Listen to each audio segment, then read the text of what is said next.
So double lock ಮಾಡಕ್ ಮುಂದಾಗಿದ್ದಾರೆ. Dharmasthala ಅಪಪ್ರಚಾರಕರಿಗೆ double shock ಈಗ.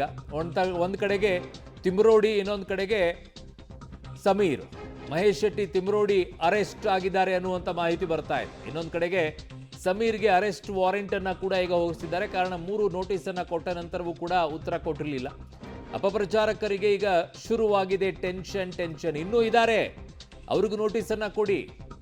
ಅದೆಲ್ಲೋ ಗುಂಡಿ ತೋಡಬೇಕಾದ್ರೆ 15 ಶವ ಸಿಕ್ಕಿದೆ, 7 ಶವ ಸಿಕ್ಕಿವೆ, 8 ಶವ ಸಿಕ್ಕಿವೆ ಅಂತೆಲ್ಲ ಪುಂಗಿ ಊದಿದ್ರಲ್ಲ ಕೂತ್ಕೊಂಡ್ಬಿಟ್ಟು, ಒಂದಾದ ನಂತರ ಒಂದು.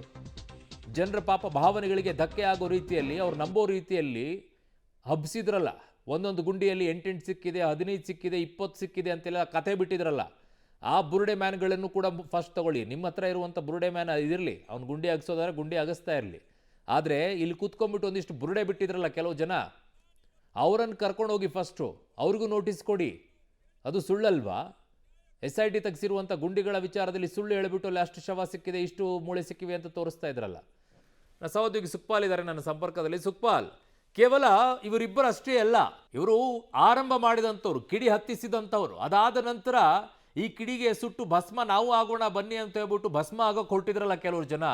ಗುಂಡಿ ಅಗದಾಗೆಲ್ಲ ನಾವು ನಿಖರವಾಗಿ ಸುದ್ದಿ ಕೊಡ್ತಾ ಇದ್ವಿ, ಈ ಗುಂಡಿಯಲ್ಲಿ ಏನೂ ಇಲ್ಲ, ಈ ಗುಂಡಿಯಲ್ಲಿ ಏನೂ ಇಲ್ಲ. ನೀವೇ ನೇರವಾಗಿ ಹೇಳ್ತಾ ಇದ್ರಿ ನಮಗೆ, ಕ್ಲಿಯರ್ ಕಟ್ ಆಗಿ, ಯಾವುದು ಕೂಡ ಸುಳ್ಳಾಗಿರಲಿಲ್ಲ, ಸತ್ಯ ಅನ್ನೋದನ್ನ ಸ್ಪಷ್ಟವಾಗಿ ಇಟ್ಟಿದ್ವಿ. ಆದರೆ ಕೆಲವರು ಕೂತ್ಕೊಂಡ್ಬಿಟ್ಟು ಬುರುಡೆ ಮ್ಯಾನ್ ರೀತಿಯಲ್ಲಿ ಬುರುಡೆ ಬಿಟ್ಕೊಂಡು ಕೂತಿದ್ರಲ್ಲ ಕೆಲವೊಂದಿಷ್ಟು ಜನ, ಅವ್ರಿಗೂ ನೋಟಿಸ್ ಕೊಡಬೇಕು. ಅದನ್ನ ಯಾಕೆ ತಡ ಮಾಡ್ತಾ ಇದ್ದಾರೆ? SIT ಅವರು ಯೋಚನೆ ಮಾಡಬೇಕಿತ್ತು, ಆ ಸ್ಥಳೀಯ ಪೊಲೀಸರು ಯೋಚನೆ ಮಾಡಬೇಕಾಗಿತ್ತು. 15-20 ಮೂಳೆಗಳೆಲ್ಲ ಶವಗಳ ಸಿಕ್ಬಿಟ್ಟಿದೆ ಅಂತ ಕತೆ ಹೇಳ್ತಾ ಇದ್ರು.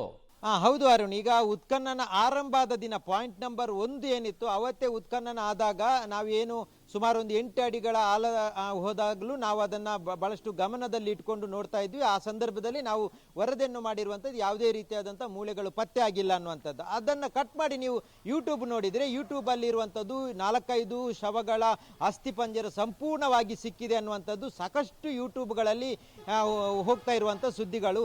ಆಗ ಜನಸಾಮಾನ್ಯರೇ ಕೇಳ್ತಾ ಇದ್ದರು, ಏನ್ರಿ ಟಿವಿಯಲ್ಲಿ ಬರ್ತಾ ಇರುವಂಥದ್ದು ಏನು ಸಿಕ್ಕಿಲ್ಲ ಅಂತ.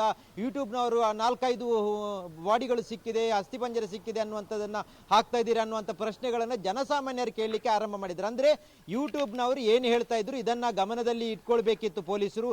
ಯಾವುದೇ ರೀತಿಯಾದಂಥ ಪ್ರಕರಣ ದಾಖಲಿಸಿಲ್ಲ, ನೋಟಿಸನ್ನು ಕೊಟ್ಟಿಲ್ಲ. ಹೀಗಾಗಿಯೇ ಯೂಟ್ಯೂಬ್ನವರು ಒಂದೊಂದು ದಿನಕ್ಕೆ ಒಂದೊಂದು ಕಥೆಯನ್ನು ಹೇಳುವಂಥದ್ದು ಮುಂದುವರಿಯಿತು. ಅದು 17ನೇ ಪಾಯಿಂಟ್ವರೆಗೂ ಎಲ್ಲ ಪಾಯಿಂಟ್ಗಳಲ್ಲಿ ಅಷ್ಟಷ್ಟು ಅಸ್ಥಿಪಂಜರಗಳು ಸಿಕ್ಕಿದೆ, ಒಂದೊಂದು ಕಡೆಯಲ್ಲಿ 3-4 ಅಸ್ಥಿಪಂಜರಗಳು ಸಿಕ್ಕಿದೆ ಅನ್ನುವಂಥದ್ದನ್ನೇ ಹೇಳ್ತಾ ಇದ್ರು. ನಾವು ಇಡೀ ಉತ್ಖನನ ಸಂದರ್ಭದಲ್ಲಿ ಲೈವ್ ಆಗಿ ನೀವು ಗಮನಿಸ್ತಿದ್ರಿ, ಅಲ್ಲಿ ಹೋದಂಥ ಸಿಬ್ಬಂದಿಗಳು ಯಾವ ರೀತಿಯಲ್ಲಿ ಬರೀ ಕೈಯಲ್ಲಿ ವಾಪಸ್ ಬರ್ತಾ ಇದ್ರು, ಯಾವಾಗ 1-2 ಕಡೆಗಳಲ್ಲಿ ಮೂಳೆ ಸಿಕ್ಕಿತ್ತು ಆಗ ಒಂದು ಸಣ್ಣ ಬ್ಯಾಗಲ್ಲಿ ಅವರು ಮೂಳೆಯನ್ನು ತರ್ತಾ ಇದ್ರು, ಇದೆಲ್ಲವನ್ನ ನಾವು ತೋರಿಸ್ತಾ ಇದ್ವಿ. ಆದರೂ ಸಾಮಾಜಿಕ ಜಾಲತಾಣದಲ್ಲಿ ನಿರಂತರವಾಗಿ 10 ಶವಗಳ ಅಸ್ಥಿಪಂಜರಗಳು ಸಿಕ್ಕಿದೆ ಅನ್ನುವಂಥದ್ದನ್ನೇ ಹೇಳ್ಕೊಳ್ತಾ ಇದ್ರು. ಆದರೆ ಇದನ್ನು ಪೊಲೀಸರು ಯಾವ ರೀತಿಯಲ್ಲಿ ಗಮನದಲ್ಲಿ ಇಟ್ಟುಕೊಂಡಿದ್ದಾರೆ ಅನ್ನುವಂಥದ್ದು ಗೊತ್ತಿಲ್ಲ. ಈವರೆಗೂ ಅಂಥ ಕೆಲವು ಪ್ರಕರಣಗಳು ಏನು ಆಗಿದೆ ಅವರಿಗೆ ಕೆಲವರಿಗೆ ನೋಟಿಸನ್ನು ಕೊಡುವಂಥದ್ದು, ಪ್ರಕರಣ ದಾಖಲಿಸುವಂಥ ಕೆಲಸಗಳನ್ನು ಮಾಡಿದ್ದಾರೆ ಪೊಲೀಸರು.